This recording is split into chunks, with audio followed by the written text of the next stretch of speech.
Kadambari silks లో కళ్యాణ కమనీయం సెల్ మార్చ్ 6 నుండి 19 వరకు ప్రతి 15,000 బ్రైడల్ సారీస్ కొనుగోలుపై ఒక గోల్డ్ కాయిన్. ఐపీఎల్ 2026 మొదటి మ్యాచ్ ముగిసిపోయింది. ఎస్ఆర్హెచ్ వర్సెస్ ఆర్సీబీ మధ్య జరిగినటువంటి మ్యాచ్లో వార్ వన్ సైడ్ అయిపోయింది.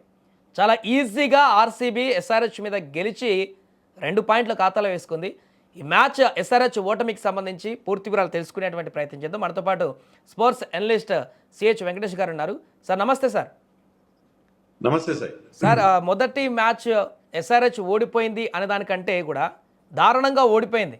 చాలా ఫీల్డింగ్ మిస్టేక్లు, ఇషాన్ కిషన్ 2 4లు వదిలేయడం, బౌలింగ్లో అయితే అసలు ఏమాత్రం పదును కనిపించలేదు. ఎలా చూడొచ్చు సార్ ఫస్ట్ మ్యాచ్ ఓటమి? మీరు అన్నట్టుగా ఎస్ఆర్హెచ్ వైఫల్యాలు చాలా కనిపించినాయి. బ్యాటింగ్, బౌలింగ్, ఫీల్డింగ్ అన్ని ఆల్ డిపార్ట్మెంట్స్లో they were not up to the mark.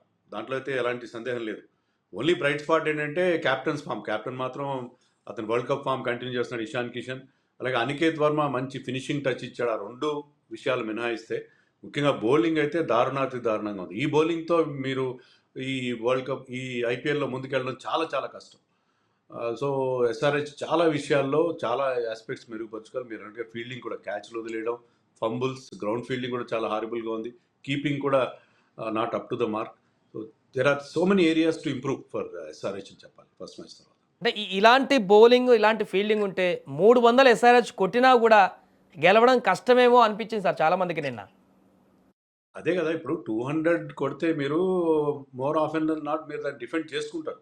200 ఎప్పుడైతే బోర్డు మీద పెడతారో 200 మనం మ్యాజిక్ ఫిగర్ అని కూడా చెప్తాం. ఎందుకంటే ఒకసారి 200 మీరు చేసిన తర్వాత ఫస్ట్ బ్యాటింగ్ చేసి అవతల టీం మీద కండిషన్స్ ఎలా ఉన్నా స్కోర్ బోర్డ్ ప్రెషర్ అనేది ఉంటుంది. అంటే ప్రతి ఓవర్లో 10 రన్స్ కొట్టాలంటే 1-2 బౌండరీలు రావాలి. సో అలాంటి టార్గెట్ పెట్టినప్పుడు మీరు కనీసం ఒక 3-4 టైట్ ఓవర్లు వేస్తే ఏంటంటే ఆస్కింగ్ రేట్ పెరిగిపోయి 12-13 అయిపోతుంది. అప్పుడు ఆ టైం మీద ప్రెషర్ ఉంటుంది. కానీ మీకు ఒక్క ఓవర్లో కూడా ప్రెషర్ మెయింటైన్ చేయడం అనేది కనబడదు. పేసర్స్ కానీ స్పిన్నర్స్ కానీ వితౌట్ ఎక్సెప్షన్ అందరూ ధారాళంగా మిలియనర్స్ లాగా బౌలర్స్ రన్స్ ఇచ్చేశారు. And there was no control. ఏ మాత్రం ఆర్సీబీని కంట్రోల్ చేయలేకపోయారు. అండ్ బ్యాటింగ్లో కూడా మీకు ఎప్పుడైతే SRH was reduce to 29 for 3, ఆ స్టేజ్ నుంచి వాళ్ళు రికవర్ అయినా కూడా అది కూడా పూర్తిగా కలిసి రాలేదు. కనీసం ఒక 230, 240 చేస్తుంటే ఏమన్నా ఆర్సీబీని కాస్త ఇబ్బందులు పెట్టే పరిస్థితి కనిపించింది. అలాగే ముఖ్యంగా అభిషేక్ శర్మ గురించి మాట్లాడుకుంటే వెంకటేష్ గారు, మనం అనుకున్నట్టుగానే జరిగింది. మళ్ళీ సేమ్ రాంగ్ షాట్, సేమ్ ప్రదర్శన, ఇంకా ఆ మూడ్లో నుంచి బయటికి రానట్టే కనిపించింది. అంటే ఒక్కటి సార్, ఇప్పుడు అభిషేక్ శర్మ అలాంటి గేమ్ ఆడతాడు, రిస్క్ తీసుకుంటాడు, హై రిస్క్ గేమ్ ఆడతాడు, high risk high reward game ఆడతాడు. సో ఒక్క మ్యాచ్తోనే మనం ఈ కొత్త టోర్నమెంట్లో అతను జడ్జ్ చేయడం కరెక్ట్ కాదు. వరల్డ్ కప్లో నో డౌట్ అతను కంటిన్యూస్గా ఫెయిల్ అయ్యాడు. ఫైనల్కి వచ్చేసరికి ఫైనల్లో ఒక ఇంపార్టెంట్ ఇన్నింగ్స్ ఆడాడు. అలాగే ఇక్కడ కూడా మనం కొంత టైం ఇద్దాం, ఎందుకంటే అలాగే ఆడతాడు అతను. ప్రతి మ్యాచ్లో అతను 50 కొట్టి ఆ కన్సిస్టెంట్ ప్లేయర్ టైప్ కాదు అతను. ఆడిన రోజున అతను ఎంత బ్రహ్మాండంగా ఆడతాడంటే he will win you the match. So అతని విషయంలో we should have some patience. So అతను కానీ, ట్రావిస్ హెడ్ కానీ, నితీష్ రెడ్డి కానీ ఎవరు కూడా ఫామ్లో లేకపోవడం అనేది కనిపించింది. క్లాసన్ కూడా మెల్లగా రికవర్ అయ్యాడు, కానీ he's not the same Klaasen that we have seen before. So ఎస్ఆర్హెచ్కి బ్యాటింగ్లో కూడా డెఫినెట్గా ప్రాబ్లమ్స్ కనిపిస్తాయి మనకి. నిన్న జరిగినటువంటి బ్యాటింగ్ మొత్తం చూస్తే అంటే ఇషాన్ కిషన్, మీరు అన్నట్టు అనికేత్ వర్మ లాస్ట్ చివర్లో కాకుండా ఇంకా మిగతా అంతా బ్యాటింగ్ ఆర్డర్ని కనుక చూస్తే ఎట్లా చెప్పొచ్చు సార్? నెక్స్ట్ మ్యాచ్ కన్నా ఎట్లా ఇంప్రూవ్ అయితే, లేకుంటే ఏం జరిగితే ఇంకా అద్భుతంగా రాణించే అవకాశం ఉంది? బ్యాటింగ్ ఆర్డర్లే మార్పులు చేయాల్సిన అవసరం లేదు. సల్లులెరోరా ఒక 6 కొట్టాడు, అతనికి ఉన్న ఎబిలిటీ మనకు తెలుసు, 6 హిట్టింగ్ చేస్తాడు. తర్వాత బౌలింగ్లో మీకు ఫారిన్ బౌలర్స్ అవసరం ఉంటుంది. లియామ్ లింగ్స్టన్ తీసుకుని బ్యాటింగ్ స్ట్రెంథన్ చేస్తే ఉన్న బౌలింగ్ మరింత వీకెన్ చేసినట్టు అవుతుంది. మనం ఆ కొత్త బౌలర్ పెయిన్ కూడా కొంత అవకాశం ఇవ్వాలి. అతను 2 వికెట్లు తీశాడు, అతను కూడా went for runs. But I think batting లైనప్లో ఎలాంటి మార్పులు చేయాల్సిన అవసరం లేదు. ఎవరైనా మార్పులు చేయాల్సి వస్తే బౌలింగ్లో మార్పులు చేయాలి. మీ దగ్గర యంగ్ ఇండియన్ ఫాస్ట్ బౌలర్స్ ఉన్నారు, వాళ్ళకి అవకాశం ఇవ్వాలి. అఫ్కోర్స్ హర్షల్ పటేల్, జయదేవ్నాథ్కి చాలా ఎక్స్పీరియన్స్ ఉంది, కానీ స్పిన్నర్స్ బాగా తేలిపోయారు. స్పిన్నర్స్కి ఏమాత్రం అక్కడ ముఖ్య Harsh Dubey went for runs. So bowling విషయంలో ఖచ్చితంగా మనకు వరీస్ కనిపిస్తున్నాయి ఎస్ఆర్హెచ్ తరఫు నుంచి. కమ్ టు ది ఆర్సీబీ, అసలు పడిక్కల్ చేసిన బ్యాటింగ్ వెంకటేష్ గారు అసలు మామూలు బ్యాటింగ్ కాదు. ఒక రకమైనటువంటి బీభత్సం సృష్టించాడు చేజింగ్లో. పడిక్కల్ బ్యాటింగ్ చూస్తుంటే అసలు మొత్తం 10-12 ఓవర్స్లోనే అయిపోతుందేమో అనిపించింది.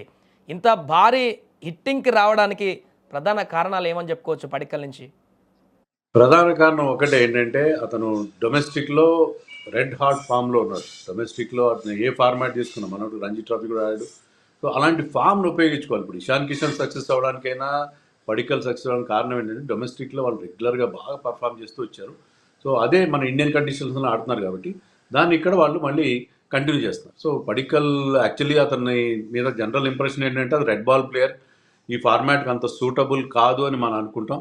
కానీ అతను చాలా ఎక్స్ట్రాడినరీ బ్యాటింగ్ చేశాడు. అతని ఇంటెంట్ మార్చుకున్నాడు. అదే చెప్పాడు కోచెస్ నా అప్రోచ్‌ని మార్చారని చెప్పి దినేష్ కార్తీక్ గాని, వాళ్ళ మెయిన్ కోచ్ యాండీ ఫ్లవర్ గాని. సో, అతను ఒక డిఫరెంట్ ప్లేయర్ కనిపిస్తున్నాడు. ఆ ఫామ్‌ని చక్కగా ఉపయోగించుకుంటున్నాడు. సో, అతను ఆ ఇన్నింగ్స్ ఆడిన తర్వాత అతనికి విరాట్ కోహ్లీ మరోవైపు ఆ స్టెబిలైజింగ్ ఫ్యాక్టర్ ఇస్తాడు. సో, వాళ్ళిద్దరు కలిసి చేసిన పార్ట్నర్‌షిప్, ఆ century partnership that took the match away from SRH definitely. Virat Kohli గురించి మాట్లాడుకుంటే అక్కడికి వచ్చినటువంటి అభిమానులందరికీ కూడా ఒక విందు భోజనం లభించినట్టు అనిపించింది విరాట్ కోహ్లీ ఆడుతున్నంతసేపు. అక్కడ డెసిబుల్ సౌండ్ కూడా సార్ నిన్న వాళ్ళు దాటిపోయింది 130 దాకా వచ్చినటువంటి పరిస్థితి. విరాట్ కొడుతున్న సిక్స్లు, అతను కొడుతున్నటువంటి ఫోర్లు అన్నీ కూడా. అంటే వన్డేలో రానిచ్చాడు ఇప్పటివరకు ఫుల్ ఫామ్లో ఉన్నాడు అనుకున్నాం కానీ టీ20లో కూడా ఈ రకంగా ఆడతాడా లేదా అనేటువంటి కొంత సందేహం ఉండే. బట్ మొదటి మ్యాచ్తోనే విజృంభించాడు. ఏం చెప్పొచ్చు విరాట్ బాట్కి? విరాట్ కోహ్లీ ఈజ్ విరాట్ కోహ్లీ. సో, మీరన్నట్టుగా టాస్ టైమ్‌లో కెప్టెన్స్‌తో మాట్లాడడానికి ఇయాన్ బిషప్ చాలా కష్టమైంది. ఎందుకంటే, ఆ హోర్‌లో ఒకరి మాట ఒకడు వినిపించినంత పరిస్థితి. సో, ఆర్‌సీబీ క్రౌడ్ ఎందుకంటే ఈసారి డిఫెండింగ్ ఛాంపియన్‌గా తమ టీం ఎప్పుడైతే అడుగుపెట్టిందో, వాళ్ళకి మరింత ఉత్సాహంతో వాళ్ళు రెచ్చిపోయిన ఫాన్స్ చూసాం. ఇక విరాట్ కోహ్లీ విషయానికొస్తే ఆహ్, మనం అతన్ని అప్రిషియేట్ చేయకుండా ఉండలేము. ఎందుకంటే ఒకటే ఫార్మాట్ ఆడుతున్నాడు. లాస్ట్ టైం జాన్వరిలో అతను కాంపిటీటివ్ క్రికెట్ ఆడాడు. కానీ ఆ ఫిట్‌నెస్ మెయింటైన్ చేయడం, ఆ ఫోకస్ మెయింటైన్ చేయడం, అతను బాల్‌ని టైమ్ చేసిన విధానం అంటే రోజు ఆడుతున్నట్టుగా ఆడాడు. మామూలుగా రస్టీనెస్ అంటాం మనం. ఏంటంటే కొంత గ్యాప్ వచ్చినప్పుడు మీ షాట్స్ అంత ప్రాపర్‌గా కనెక్ట్ కావు. మీకు కొంత గ్యాప్ వచ్చిన తర్వాత. కానీ అతను అలాంటి రస్టీనెస్ ఏం కనబడలేదు అతని బ్యాటింగ్‌లో. రోజు అతను ఎలాగైతే మన పడిక్కల్ గురించి చెప్పుకున్నామో ఆ రకమైన టైమింగ్ గాని, అతను ఆడిన షాట్స్ బ్రెత్ టేకింగ్ షాట్స్ చూసాం విరాట్ కోహ్లీ బ్యాట్ నుంచి. గతంలో ఏంటంటే ఈ never use to play those aerial shots. కానీ ఇటీవల కాలంలో ఏంటంటే అతను ఎప్పుడంటే 50 దాటాక అతను కాస్త రిస్క్ తీసుకొని గాల్లోకి బాల్ ఆడేవాడు. కానీ ఇప్పుడు స్టార్టింగ్ నుంచి he's going for those big hits. సిక్స్‌లు కొట్టడం అనేది మనం చూస్తున్నాం. సో, విరాట్ కోహ్లీ మనం చూస్తే ఏంటంటే అతను చాలా యాంకర్ రోల్ ప్లే చేసాడేమో అనుకుంటున్నాం. కానీ అది strike rate I think is around 180. So, anchor రోల్‌లా కనిపిస్తూ చివరిదాకా నిలబడి ఆ చేజ్‌ని మాస్టర్ చేస్తూ still going at a very good strike rate అంటే అది విరాట్ కోహ్లీకే చెల్లుతుంది. అందుకే అతన్ని చేజ్ మాస్టర్ అని చెప్తాం మనం. సో, మరొక ఎగ్జాంపుల్, మరొక exhibition of his qualities as a chase master నిన్న మనం క్లియర్‌గా చూసాం. అంటే మిగతా బ్యాటర్లు వెంకటేష్ గారు ఎప్పుడైనా కూడా కొంత హార్డ్ హిట్టింగ్ చేస్తారు. అభిషేక్ గానీ, ఇషాన్ గానీ కొంచెం బలంగా కొట్టే ప్రయత్నం చేస్తారు. కానీ విరాట్ అలా కాదు. నిన్న ఒక స్ట్రెయిట్ సిక్స్ చాలా ముచ్చటేసింది. జస్ట్ ఒక లైన్ గీసినట్టుగా వెళ్ళిపోయింది. అందులో ఎక్కువ ఫోర్స్ లేదు. ఏదో మొత్తం బాడీ కూడా యూజ్ చేయలేదు. జస్ట్ ఫూట్స్‌తో నిలబడి కొట్టిన షాట్ అయితే అసలు చాలా చాలా చాలా చాలా అందరికీ ఇది ఇలా కూడా పాసిబుల్ అవుతుందా అనిపించిన పరిస్థితి. అదే స్వీట్ టైమింగ్. ఆ టైమింగ్‌తో ఆ షాట్‌ని అతను బౌండరీకి తరలించాడు స్ట్రెయిట్‌గా. సో, అది అది అదే విరాట్ కోహ్లీ స్పెషాలిటీ. అది ఇంకోటంటే విరాట్ కోహ్లీ మిగతా వాళ్ళు కొట్టినట్టుగా lap shots, reverse sweeps, switch hits అవేం కొట్టాడు.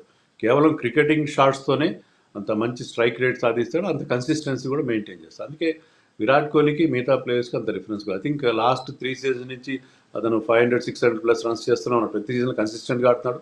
ఇటీవల కాలంలో స్ట్రైక్ రేట్ కూడా బ్రహ్మాండంగా ఇంప్రూవ్ అయింది. సో, విరాట్ కోహ్లీ అని ఎప్పుడు ఎవరు రైట్ ఆఫ్ చేయలేరు. విరాట్ కోహ్లీ పని అయిపోయింది, ఏజ్ పైకొచ్చింది, ఇంటర్నేషనల్ క్రికెట్‌లో ఒకటే ఫార్మాట్‌లో ఆడుతున్నాడు, అతను పని అయిపోయింది అని అనుకున్న వాళ్ళు ఎవరైనా ఉంటే వాళ్ళందరికీ తన బ్యాటింగ్‌తో అతను సమాధానం చెప్పాడని అనుకోవాలి. నిన్న మాట్లాడుతూ కూడా ఒక మాట అన్నారు వెంకటేష్ గారు విరాట్. నాకు ఎక్కువ విరామం రావడం వల్లేనే నాకు ఇంకా ఆ ఫ్రెష్‌నెస్ అనేది ఇంకెక్కువ వస్తుంది. 120%గా నేను మరింత స్ట్రెంథెన్ అయ్యి వస్తున్నానని చెప్పేసి. అంటే ఖచ్చితంగా ప్లేయర్‌కి ఆ విరామం అనేది ఖచ్చితంగా ఉండాల్సిందే అంటారా?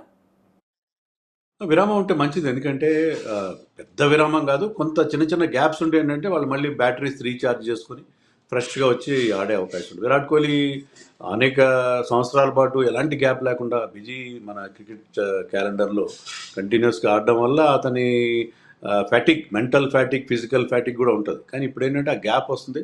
అతనికి అలాంటి టార్గెట్స్ కూడా లేవు. వరల్డ్ కప్ గెలిచాడు, ఛాంపియన్స్ ట్రోఫీ గెలిచాడు.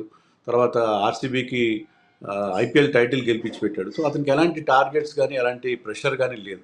సో, చాలా రిలాక్స్డ్‌గా ఉన్నాడు. ఆ రిలాక్స్డ్ అప్రోచ్ అనేది, రిలాక్స్డ్ మైండ్ సెట్ అనేది అతని బ్యాటింగ్‌లో మనకి స్పష్టంగా కనిపిస్తుంది. రైట్. ఇక ఓవరాల్గా ఆర్సీబీ ప్రదర్శన చూసిన తర్వాత ఈసారి కూడా కప్ ఫేవరెట్గానే బరిలోకి దిగినట్టు కనిపిస్తుంది. ఎందుకంటే లాస్ట్ సీజన్లో మనం కొంత చూసాము, ఎంత బ్యాటింగ్ హిట్టింగ్ ఉన్నా బౌలింగ్లో కొంత తడబాటు ఉండేది ఆర్సీబీకి అని ఒకటి అనిపించింది మనకు. కానీ ఈసారి అందులో కూడా స్ట్రాంగ్గా కనిపిస్తుంది. అయితే yes, what you said is 100% correct. Jacob Duffy Hazlewood లేని లోటుని తీర్చాడు.